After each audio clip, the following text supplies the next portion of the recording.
Նկարում FPGA չիպն է, դահլիճում դրա պատկերը շապիկին ծրագրավորողներ, որ հավաքվել են նշելու 40 տարի առաջ ստեղծված ու մեր օրերում արդեն խիստ կատարելագործված Մարսի տիեզերական սարքերից մինչև 5G ցանցում ու բժշկական առաջատար տեխնոլոգիաներում օգտագործող այդ միկրոչիպի Գյուտի Հոբելյանը։ Հայաստանյան IT համայնքն այն տոնում է չիպ դիզայնով զբաղվող ամերիկյան AMD կորպորացիայի փոխնախագահի հետ։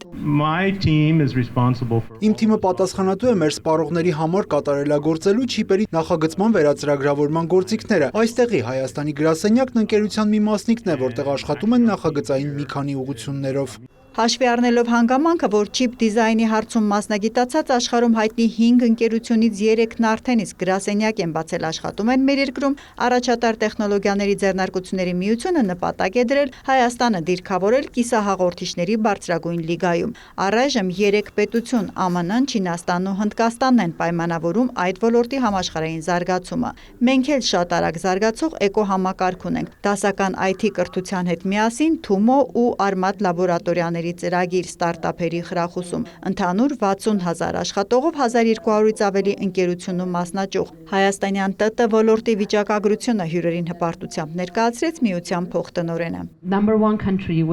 Երկիրը, որին բաժին է ընկնում մեր IT ձեռնարկությունների մշակած լուծումների արտահանման ամենամեծ ծավալը, ԱՄՆ-ն է 45%, երկրորդ տեղում Եվրոպան է։ Աշխատում ենք նաև ասիական ընկերությունների հետ, բայց կապը Սիլիկոնային հովտի հետ առավել սերտ է։ Հայաստանն ունի բավական ուժեղ ինժեներական պատմություն, ներկա ու ապագա ընկերության աշխատանքն այստեղ ընդլայնող AMD կորպորացիայի բարձրաստիճան պատվիրակին վստահեցրեց նաև միջոցառմանը մասնակցող բարձր տեխնոլոգիական արդյունաբերության փոխնախարարը։